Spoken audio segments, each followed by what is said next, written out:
Bienvenue sur Histoire Explore, bienvenue à tous, bienvenue sur la chaîne dédiée à l'actualité jeux vidéo au sens large et également à la question de la préservation du jeu vidéo et à l'actu qui peut être parfois rigolote comme elle peut ne pas l'être du tout. Donc n'hésitez pas à vous abonner si ce travail vous plaît et notamment à suivre les différents éléments du sujet qui seront abordés lors de cette émission dans ce chapitrage qui doit apparaître à l'écran et qui sera bien sûr disponible sous la vidéo dans l'espace dédié à cela. Alors pour cette semaine, je vous ai trouvé plusieurs sujets, j'espère qu'ils vont vous plaire, qui vous parlent de jeux vidéo et qui parlent aussi de rétro et qui parlent de préservation de jeux vidéo, et ça c'est le plus important. Alors, le mouvement Stop Killing Game se porte bien, donc je ne sais pas si vous avez suivi un peu l'actualité. Donc c'est une pétition qui a été initiée donc, par des fans de jeux vidéo physiques en particulier et qui ont porté ce projet au niveau européen. Et donc, on a un ensemble de personnes qui ont signé cette pétition et qui ont demandé justement que les éditeurs fassent attention davantage avec le patrimoine vidéoludique. Et comme vous le savez, sur cette chaîne, le patrimoine vidéoludique, c'est la vie. Donc, c'est un élément que je défends avec beaucoup d'acharnement, peut-être un peu trop d'après certains. Donc, la pétition a réuni 1,4 million de signataires, donc ce qui est énorme sur cette question-là qui concerne la préservation du jeu vidéo. Et donc, cette pétition a été analysée par les services européens et a priori 3% des signatures ne seraient pas bonnes. Donc ce qui signifie qu'elle doit être acceptée, elle va être analysée par le Parlement européen. Il faut plusieurs conditions. Il faut que les signataires soient issus de l'Union européenne, il faut que les signatures soient validées en tant que telles, et donc beaucoup craignaient, comme le dit l'article, que des personnes aient mis des informations qui évitent de comptabiliser par mégarde leur signature, et donc ça c'était l'inquiétude notamment des protagonistes qui ont organisé cette pétition, et en fait finalement il y en a très peu qui sont à rejeter, donc forcément ça fait plaisir pour les défenseurs du jeu vidéo et de son patrimoine. Alors pour revenir un peu sur la pétition, Stop Killing Game, alors on vous indique 1 448 270 signatures ont été réunies, 689 ont été validés, 15 pays ont atteint leur quota, l'Allemagne, la France, donc des grands marchés qui ont participé à ces signatures. Donc ça fait quand même que vous avez 1 million de signatures qui ont été acceptées. Donc Stop Killing Game semble bien parti pour franchir cette dernière étape. Donc des membres du Parlement européen, des gouvernements nationaux, des partis politiques et la Commission européenne elle-même vont se pencher sur cette initiative citoyenne. Donc Stop Killing Game met en avant justement le fait que des sites ferment des serveurs et qui empêchent les joueurs de pouvoir continuer à utiliser leur jeu bien au-delà notamment de leur existence sur des machines qui progressivement sont remplacées par d'autres machines de jeu, et pour des joueurs qui continuent à jouer à des jeux sur des serveurs donnés, quand le serveur ferme, ils perdent la possession de leur jeu. Et Ubisoft s'était fait taper sur les doigts notamment avec le jeu The Crew en particulier, et par le biais de la mobilisation des joueurs, de nous en l'occurrence, Ubisoft a reculé et finalement a permis que ce jeu-là soit praticable en solo en tant que tel. Alors, je ne sais pas si vous avez entendu parler justement de cette pétition et de son initiative, mais c'est vrai qu'on peut vraiment s'en satisfaire, que le jeu vidéo ne soit pas considéré comme un bien culturel jetable en particulier, et que quand vous achetez un jeu, vous avez le droit de le posséder et de pouvoir l'utiliser sur le très long terme. Alors autrement, en parlant de situations cocasses, on a un jeu vidéo qui va arriver en retard, et ce qui inquiète énormément en particulier des joueurs qui l'attendaient. On va partir tout de suite du côté de la Floride, ou du côté de Miami en particulier je crois, si je me souviens bien, et on va partir sur un article de Rock Paper Shotgun. Vous avez donc une annonce qui a déchiré les internets. L'immense jeu GTA qui est attendu, alors immense parce qu'il va coûter très cher à produire, donc est annoncé comme étant en retard. Donc avec un deuxième report, donc il était annoncé pour mai 2025 et finalement 2025, mai 2026, excuse-moi, je suis en retard d'un an donc j'ai pas encore changé d'heure moi. Et donc en fait il va être repoussé à novembre 2026. Donc vous avez un article donc de Mark Warren, donc journaliste chez Rock Paper Shotgun du 6 novembre 2025, donc quand l'annonce a été su. Et donc en fait ce qui est cocasse dans cet article-là, outre le fait du report, on ne sait pas trop le report pourquoi. Take-Two indique que c'est pour rendre la meilleure expérience possible. Donc là, c'est vraiment du bullshit marketing. Le jeu ne doit pas être entièrement fini et ne doit pas répondre à certains critères de qualité, étant donné qu'il est très attendu. Et en fait, ce qui est marrant, c'est que l'auteur de l'article en fait a vraiment l'impression que l'annonce comme elle a été donnée par Rockstar, que tout simplement c'était l'annonce d'un professeur qui arrive dans un établissement scolaire et que le professeur titulaire est coincé dans les embouteillages jusqu'au 19 novembre 2026, donc il faut prendre son mal en patience. Donc une annonce qui a été un peu comme ça, un cheveu sur la soupe en particulier. Mais c'est vrai que l'impact pour Rockstar et surtout Take-Two a pas été très positif, dans le sens que l'action de Rockstar a dévissé en bourse suite à cette annonce. Ils ont perdu, je crois, $30 par action. Donc bon, on s'inquiète pas trop quand même pour Take-Two, qui a quand même une montagne d'or grâce à sa série GTA. Rockstar étant dépendant de l'éditeur Take-Two. Et donc il est repoussé, ad vitam, alors pas ad vitam aeternam, mais il est repoussé jusqu'à novembre, tout simplement. Donc, mauvaise nouvelle. Alors est-ce qu'on peut s'en plaindre? Franchement, avec le nombre de jeux qui sortent par mois, bon, je pense que y a de quoi faire quand même pour patienter. Et puis surtout, je me demande comment. Moi, je suis curieux de voir comment le jeu va aborder les questions sociétales américaines actuelles. Car étant donné que la réalité a dépassé maintenant GTA, avant quand on jouait à GTA, on se disait c'est quand même poussé quand même, et il pousse quand même le vice sur la société américaine. Mais maintenant, quand on voit la société américaine ce qu'elle devient avec un gouvernement qui est vraiment en roue libre, on se dit finalement, est-ce que GTA ne va pas être finalement une simple pâle copie de la réalité? Donc ça, on peut se poser cette question-là. En tout cas, il est reporté plus longtemps. On peut espérer que pour les équipes, c'est une bonne chose. Ça va peut-être leur éviter de faire des crunchs, donc ces séquences de travail qui sont épuisantes pour les équipes, leurs familles, avec des conséquences sur leur santé mentale. Donc si c'est avoir un peu plus de temps pour peaufiner le jeu, eh bien, écoutez, tant mieux qu'ils le prennent ce temps-là et qu'ils fassent attention. Donc je ne sais pas si vous, le fait que la date soit repoussée a mis à mal votre planning de jeux vidéo, mais en tout cas avec tout ce qui sort et avec tout ce qui arrive, on a de quoi voir venir, tout simplement. Alors, la deuxième news que j'avais sélectionnée, c'est qu'en parlant de jeux qui vont sortir, moi il y en a un en particulier qui me fait méga de l'œil. Alors je vais essayer de vous trouver je vais essayer de vous trouver un trailer en particulier parce que je ne l'ai pas mis de côté. Attention, Peggy 17. Allez, au lit si vous êtes plus petit. Cette ambiance de fou.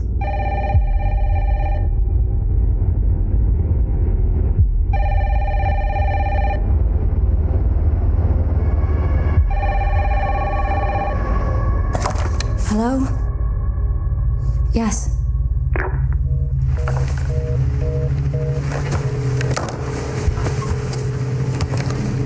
Who was it? Dunno. They asked for Miss Ashcroft and then they hung up on me. Rude. Capcom, franchement, ils devraient faire du cinéma, je pense.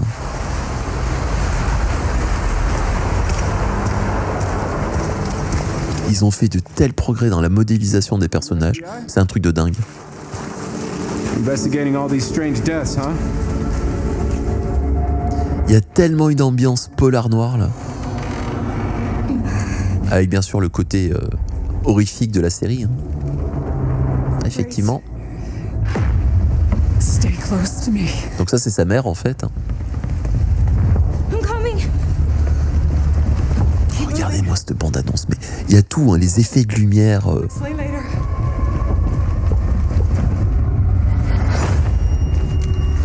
Donc là on sait qu'elle est en train de se remémorer ses souvenirs et elle revient sur ce fameux manoir où elle a été avec sa mère. I've been watching you. Et en fait, c'est un retour à Raccoon City, donc c'est pour ça que les fans de Resident Evil sont dingues, parce que le jeu, il annonce du lourd. Tell me what's going on. Something important. Oh, regardez-moi ce truc. I'm scared. Grace. Alors bien sûr, on va avoir un jeu du loup, avec un monstre emblématique. Regardez-moi ce truc. There's no Donc, escaping your destiny. ça annonce quand même du lourd. Donc il va sortir en février ce jeu-là. Donc ouais, je sais pas si vous êtes chaud, mais en tout cas moi je suis turbo chaud en particulier. Donc comme je le disais, Resident Evil en fait va sortir en février. Le jeu est prometteur, mais surtout ils ont fait un truc pour nous, les darons et daronnes des années 80. Une jaquette de jeu réticulaire. Alors là, moi je dis oui. Prenez mon argent. Oh là là. Mais ça c'était tellement courant dans les années 80-90. On bouge là et on voit que ça va. Oh là là. Et donc en plus la jaquette, ce qui est génial, c'est que on est sur le commissariat de Resident Evil 2. Donc d'ailleurs le remake, si vous l'avez pas fait, il est vraiment très bien. Hein. Vraiment un jeu en 9 heures, il se plie, mais vraiment terrible, un peu moins de 9 heures d'ailleurs. Et en fait, vous avez le avant et puis le après, et nous on va aller dans le après en particulier. C'est-à-dire on va revenir à Raccoon City. Et donc on va tout simplement suivre l'enquête que notre mère a menée il y a des années en amont. Voilà. Donc c'est le futur Resident Evil et franchement, ça fait bien envie. Et moi je dis, prenez mon argent, monsieur Capcom, tout simplement. On va peut-être partir un peu dans du rétro, un peu dans un rêve de gosse en particulier. Je suis tombé sur une vidéo qui m'a particulièrement marqué parce que le gars sur cette vidéo, il a trouvé quelque chose que sur le moment, que j'ai failli acheter quand j'étais beaucoup plus jeune. C'est une console vraiment qui me fascinait. Et grâce, et à cause, je ne sais pas, d'un vendeur, je ne l'ai pas prise. Et cette console, maintenant, elle est quasi introuvable.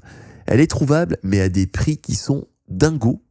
Je vais vous parler d'un temps où Sega avait peut-être de l'or entre les mains, mais que, avec ce mauvais marketing et cette mauvaise gestion de leur marque, ils n'ont pas poussé ce produit-là plus loin, alors qu'ils avaient vraiment quelque chose. Je vais vous parler, bien sûr, du Multiméga. Et si vous ne savez pas ce qu'est le Multiméga, attention, mettez votre bavette, hein. Ne bavez pas si vous êtes collectionneur, parce que c'est une folie. Regardez, il l'a trouvé en boîte. Cette machine de ouf. Donc parlons peu, parlons bien. Le Multiméga, en fait, c'est une Mega Drive avec un lecteur CD, donc c'est à la fois un méga CD, en fait, il y a les deux, en fait. Vous avez derrière la fente pour mettre les jeux Mega Drive, et dans le lecteur, vous pouvez mettre des jeux sur CD aussi. Donc là, Sega a réuni, en fait, les deux en un. Sa Mega Drive, qui est arrivée sur le marché japonais en 89, avec le support Mega CD qui est arrivé début des années 90. Et avant, c'était pas très gracieux, c'est-à-dire vous aviez la Mega Drive, le Mega CD à côté, ça faisait un gros bloc, là, en l'occurrence. Bon, là, ils ont tout réuni dans une machine qui n'était pas très grosse. Il y avait un côté miniaturisation, moi, qui me fascinait. Et surtout, c'est que cette machine, elle faisait aussi lecteur CD audio. C'est-à-dire la classe de la classe, elle fonctionnait sur pile. Donc, vous pouviez l'avoir dans votre... Non, pas votre poche, c'est pas possible. Vous pouviez l'avoir dans un sac. Et donc, vous pouviez avoir votre CD audio avec, quoi. Mais c'était la cool attitude par excellence. Et là, il l'a trouvé, lui, en boîte, mais c'est ouf de dingue. Hein. En plus, la boîte, elle est quand même dans un état relativement... un bon état, quand même. Alors... et en plus, il l'a trouvé, mais... avec la doc... vous avez vu dans l'état que c'est, quoi. Ça, c'est une boîte qui était restée dans un stock avec les notices d'époque. Alors, je vais un peu vite, hein. Donc, livré avec des jeux, des méga CD, ouais, et donc le Multiméga faisait méga CD, quoi. Mais vous ne pouvez pas imaginer ce que ça peut représenter, quoi. C'est-à-dire, on avait le meilleur des deux mondes. Et putain, avec Sonic 2 en plus. Donc, c'est une machine qui est apparue, je pense, après 94, 95, aux alentours. Et moi, j'ai une histoire d'amour avec cette machine que je n'ai jamais eue. Hein. Regardez-moi ça, putain. Tout est nickel, hein, même la manette, hein, qui est dessous, là. Ah là là, je vais faire un AVC là, je pense. Oh putain. Oh punaise, oh punaise. It's like a PlayStation Pro back in the day. Dans l'état qu'il est. Mais il est neuf. Nice and neat, it did some cool stuff, but ultimately useless if you had the console already, the Mega. C'est incroyable. This also though acted as a portable CD player. Et donc vous aviez les touches, bon bien sûr la prise casque, prise secteur pile, Go walking and listen to your music. bouton éjecte à gauche. Great little console. Oh là là là là. Absolutely love it. Il est dans un état. Love it. There's a little Alors le problème des produits Sega, c'est que parfois la qualité, elle était... If there's the slightest breeze, Prise télé, bien sûr. Prise antenne, quoi, une prise... oui, ouais, ça ressemble un peu à une prise antenne. Ouais. Prise Péritel, pas antenne, qu'est-ce que je raconte? Oh, putain. Et là, Sega, ils avaient tout compris. Et ils l'ont pas poussé. Ils sont partis sur d'autres supports. Après, il y a eu le 32X, il y a eu cette avalanche de add-ons à rajouter. Là, vraiment, c'était excellent. Alors, il monte sa collection, une Mega Drive première du nom, la Mega Drive Mini. Il a une belle collection quand même.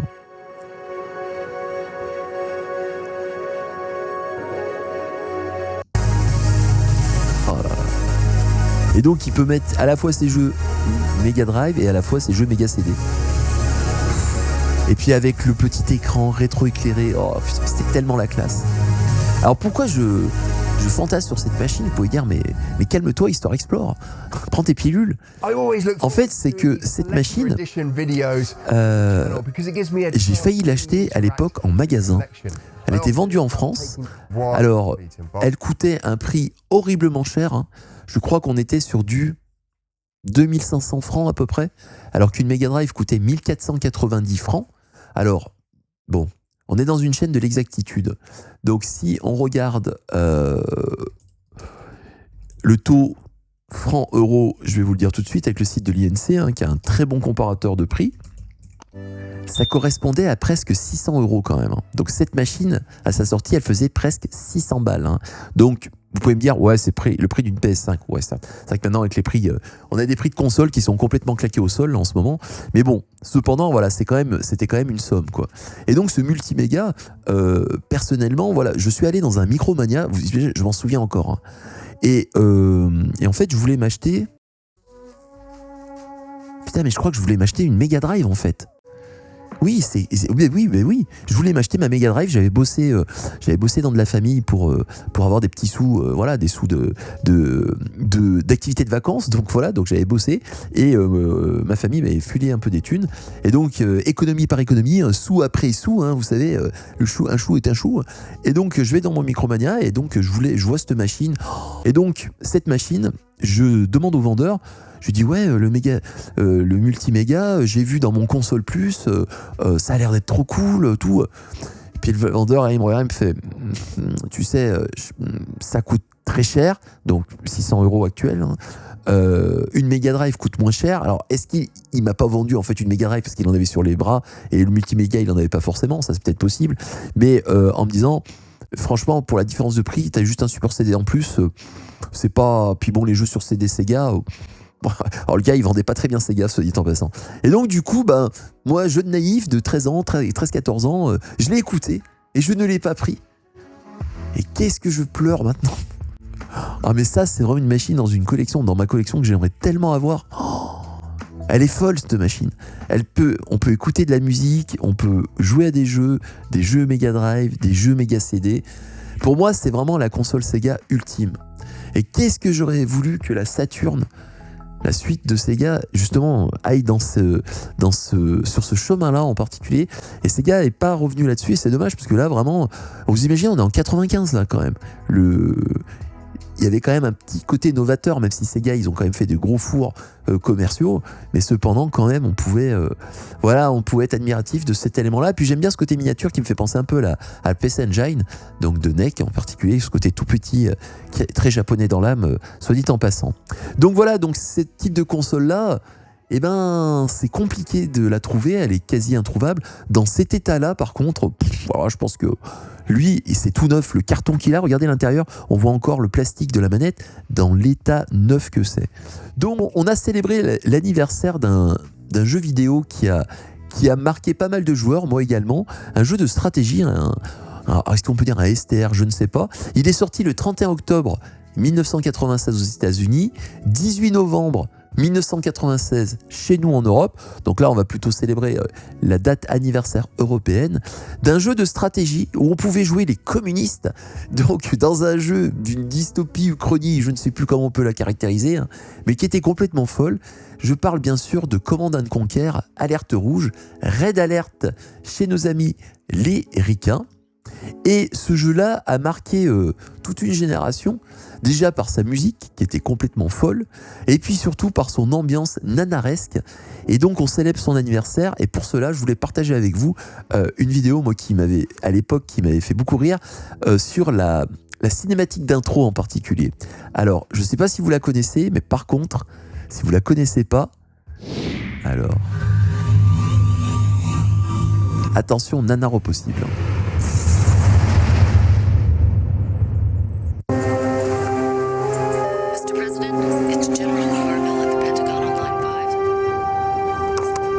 This is Dugan. Mr. President, I'm afraid we have a heck of a situation down here.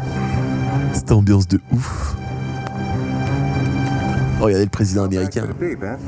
According to NORAD, we've got Soviet aircraft coming at us from all directions and ground. Ils avaient mis le paquet dans ce côté acteur studio. Donc alerte rouge. Hein. NORAD. This doesn't make any sense. I'll call the Kremlin. Will do.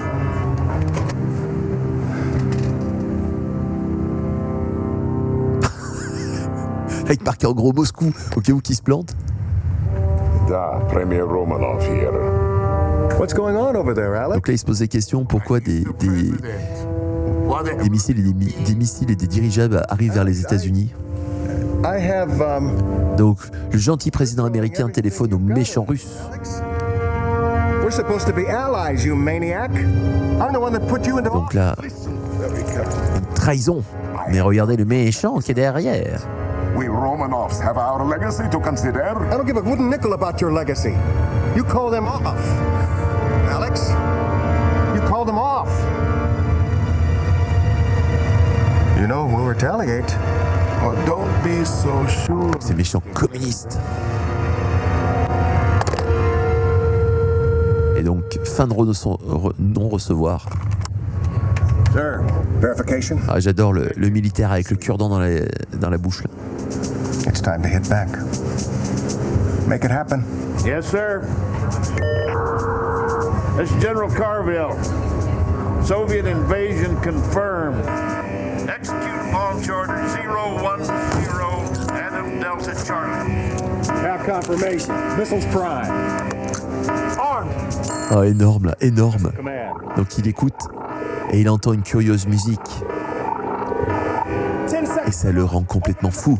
Que va-t-il faire?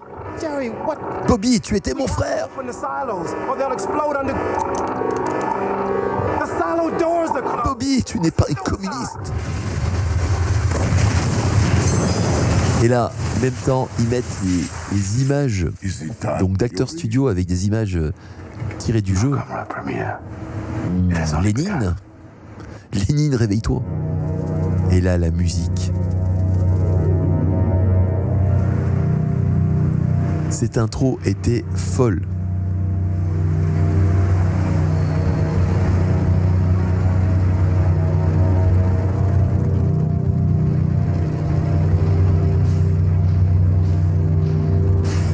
Ça aurait pu être un bon support d'un film.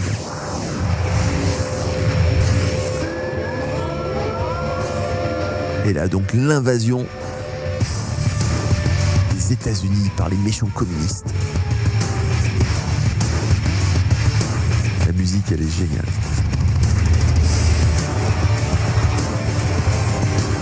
Et là, Statue de Liberté, tiens, le cadeau de la France.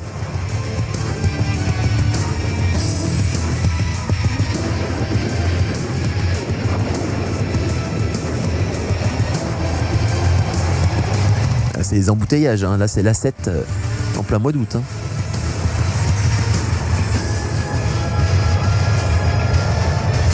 Donc une intro mais hallucinante. Donc c'était pour célébrer l'anniversaire de Red Alert hein, qui est sorti le 31 octobre 1996. Hein. Et donc, vous avez un jeu qui mettait en scène une situation complètement abracadabrantesque hein, dans justement une cinématique d'intro qui était monumentale et qui mettait tout de suite le joueur dans l'ambiance. Et c'est vrai que ce qui est vraiment caractéristique de cette époque quand le jeu est sorti en 96. Donc là, on est sur PlayStation 1. Le CD, forcément, va participer, bien sûr, pour ces vidéos d'intro. Ce support optique est vraiment le meilleur des supports, mais avec une volonté là de mêler à la fois une forme de fiction, à la fois un jeu vidéo de stratégie. Alors bien sûr, ce que vous voyez dans l'image, si vous n'avez pas fait le jeu en tant que gameplay haute ne ressemble pas du tout à ça. Hein. On est sur un jeu en 2D, un aplat 3D isométrique, 2D isométrique, pardon, avec des effets, avec une map de jeu, tout simplement. C'est un jeu de stratégie, hein, et on a nos forces, etc. Ça ressemble beaucoup à du Age of Empire en particulier, mais il y a ce côté nanar hein, qui fait toujours plaisir, notamment quand on le voit dans ces différentes cinématiques. Là. Donc voilà, je voulais le partager avec vous parce que c'est un anniversaire, et donc bon anniversaire, hein, tout simplement. Command & Conquer.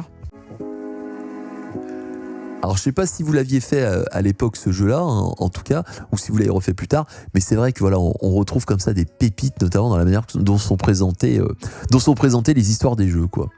Alors, après avoir vu pas mal de rétro, hein, bah oui, bon anniversaire, c'est clair, hein, Kyokem. Et puis merci d'être venu. Je sais pas si c'est toi qui t'es à Beau, mais en tout cas, merci de ta présence. Alors, après avoir vu donc du bon rétro bien lourd, avoir vu du jeu vidéo qui va sortir ou d'autres qui ne vont pas sortir, qui sont en retard. Petit instant dans cette vidéo et cette émission, sourire et joyeuseté. Je vous mets en situation. Vous êtes un éditeur très riche. Vous avez des moyens financiers énormes. Et vous voulez relancer la marque de votre console. Donc vous vous mettez autour d'une table et vous dites qu'est-ce qu'on fait ? Est-ce qu'on baisse les prix de notre Game Pass ? Est-ce qu'on essaye de baisser le prix de notre console ? Le but est d'attirer des nouveaux joueurs. Ou est-ce qu'on n'essaye pas de changer le nom de la console pour annoncer une future console et créer un nom qui claque, etc. Donc je pense que vous avez compris, hein, cet éditeur c'est Microsoft, et Microsoft a cogité hein, autour de la marque Xbox, marque quand même iconique qui a apporté cette première console sortie vers les années 2000, et puis ensuite avec la Xbox 360 qui a été un carton monumental. Et ensuite, on a eu ce lent déclin de la marque Xbox avec la One, et puis la série X qui actuellement ne se vend plus en particulier. Et donc Xbox a cogité, a fait du brainstorming pour essayer de trouver pour rebondir en particulier. Vous avez aimé la Xbox ? Bienvenue dans la X. Alors je vous dis pas le nom parce que je pense que vous allez rigoler quand vous allez voir le nom de cette nouvelle console. La X-Booze.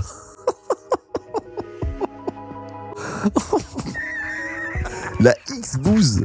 Non mais c'est quoi ce marketing moisi quand même ? Mais c'est incroyable quoi. Alors, on peut se dire, bah non, c'est pas possible. Mais si, c'est possible.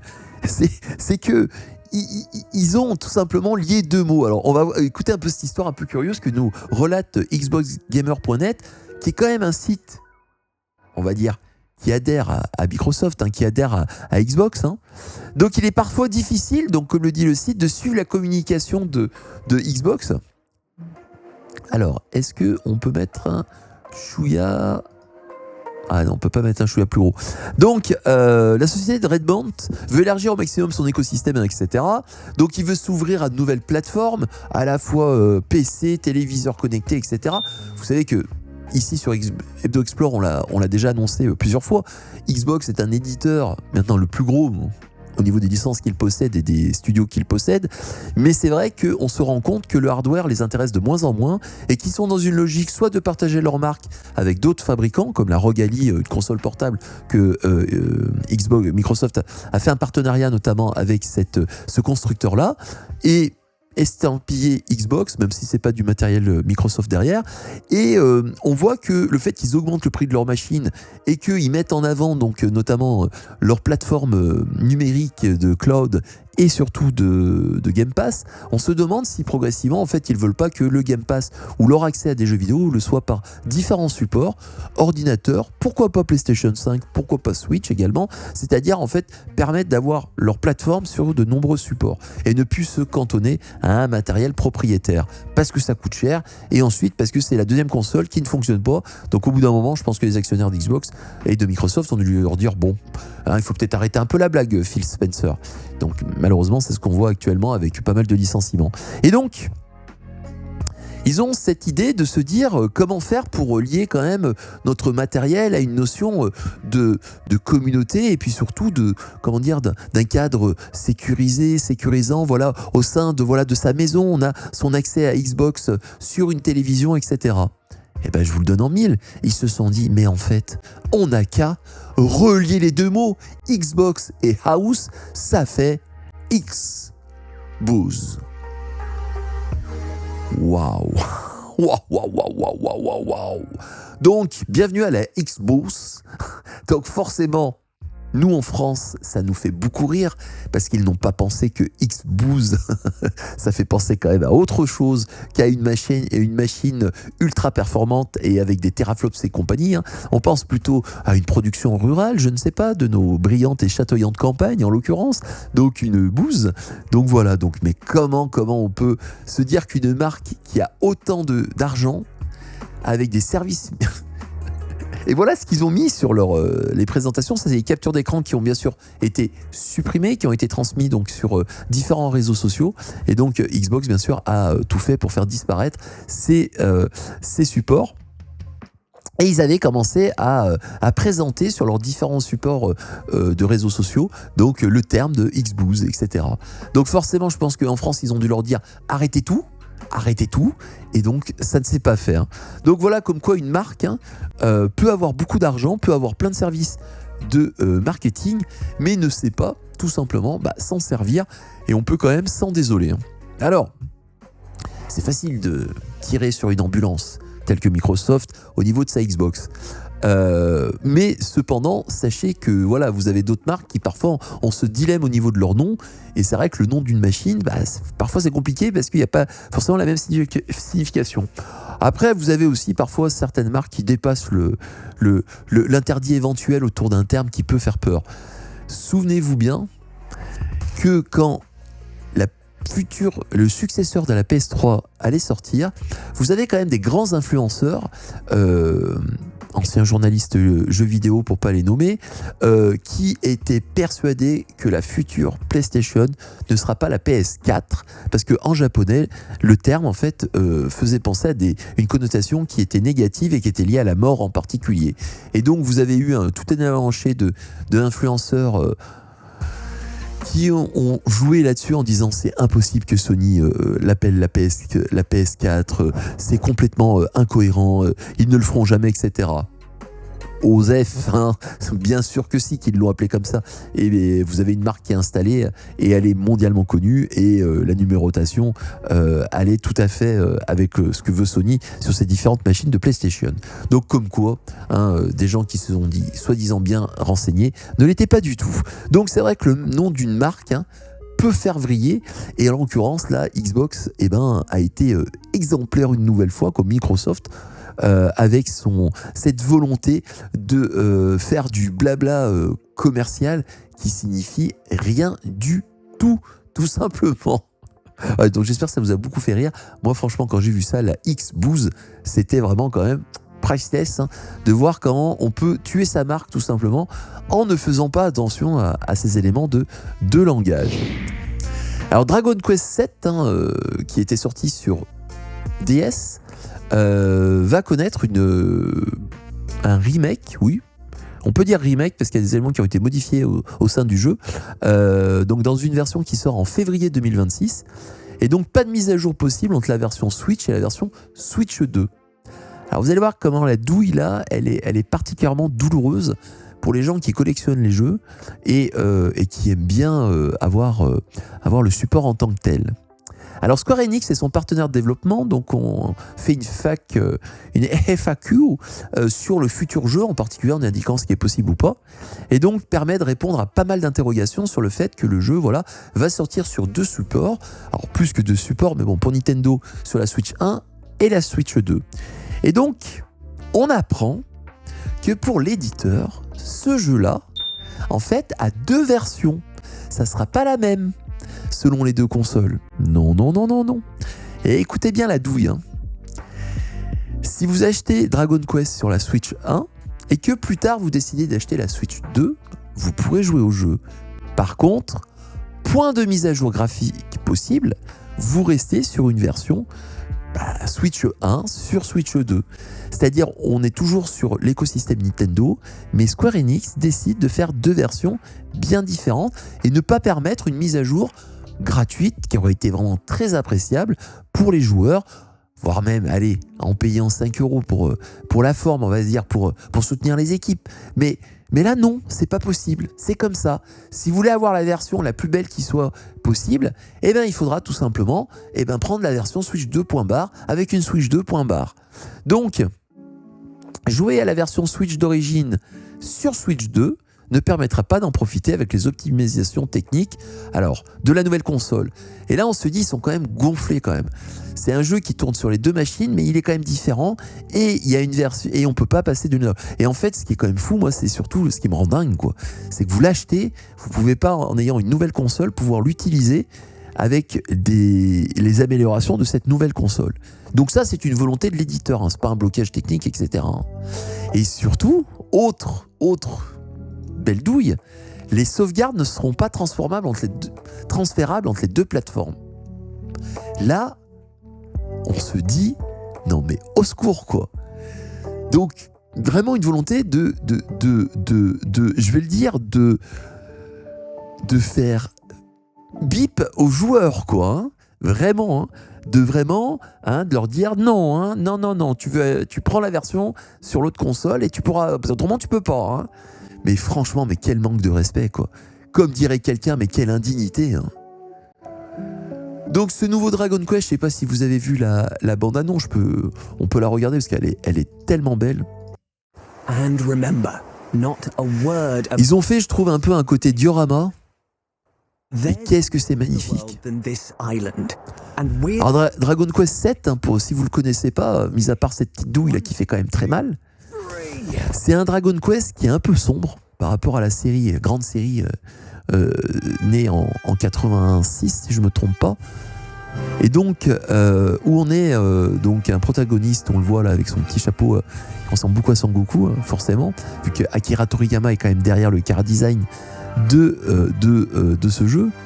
Et vous avez donc tout simplement une possibilité de voyager entre des mondes. Donc vous avez l'histoire de mondes parallèles, de mondes de futur, de mondes du présent, etc. Donc en fait il y a cet aspect là en plus, et on est sur des îles. Donc là vous allez voir à la fin du trailer, je pense, un élément qui va montrer l'ensemble du monde. Et ce qui est sympa, je trouve, c'est que le chara design il est vraiment super beau. Ce côté diorama, moi, me plaît, mais de ouf, quoi. Et donc, on est sur plusieurs mondes et on va essayer de sauver ces mondes, et notamment entre le passé, le futur, le présent. Donc, il y a vraiment un voyage temporel qui se fait. Et je crois que c'est l'un des jeux qui m'a le plus plu. Avec le 5 également, qui était sur la question de la filiation paternelle et autres. Mais là, on a tellement l'ambiance Dragon Ball, quoi. Et là, regardez bien le zoom, voilà. On a des pièces de puzzle, en fait, c'est ça. Alors le souci, c'est que le jeu, il était quand même particulièrement retors à l'époque, notamment sur ces pièces de puzzle qu'il fallait retrouver. Et si on n'avait pas une solution, c'était quand même assez compliqué. Alors le jeu va sortir avec un accès anticipé, bien sûr, avec une version deluxe. Mais ce qui fait quand même mal, c'est cette impossibilité de pouvoir avoir le gap graphique de la Switch 2 si vous avez acheté la version Switch 1 et que vous voulez le mettre sur votre Switch 2, eh ben non, vous restez sur une version Switch 1. Donc là encore une belle douille pour les amis du physique et les amis qui aiment collectionner également le jeu vidéo et qui aiment bien qu'on les prenne pas pour des idiots en particulier. Là on a quand même toujours une mesquinerie des éditeurs en particulier, et donc c'était un peu la mauvaise nouvelle de cet hebdo tout simplement, donc consacré à l'histoire redondante et passionnante du jeu vidéo tout simplement. Alors je ne sais pas ce que vous en pensez, n'hésitez pas à laisser des coms sous la vidéo qui sera bien sûr dispo sur YouTube, sur la chaîne Hebdo Explore, qui est la chaîne secondaire de Histoire Explore. Donc là, on a vraiment un multiverse, hein, et donc n'hésitez pas à venir faire un petit saut, hein, si ça vous intéresse, bien entendu. Donc il est temps de terminer cette vidéo. Je vous dis merci de l'avoir suivi. N'hésitez pas à vous abonner si ce travail vous plaît, et n'hésitez pas à participer sous les commentaires. Moi, je vous dis, portez-vous bien, passez un bon week-end si vous regardez cette vidéo le week-end, ou bon début de semaine. Enfin bref, c'est du replay. Ciao, ciao, ciao!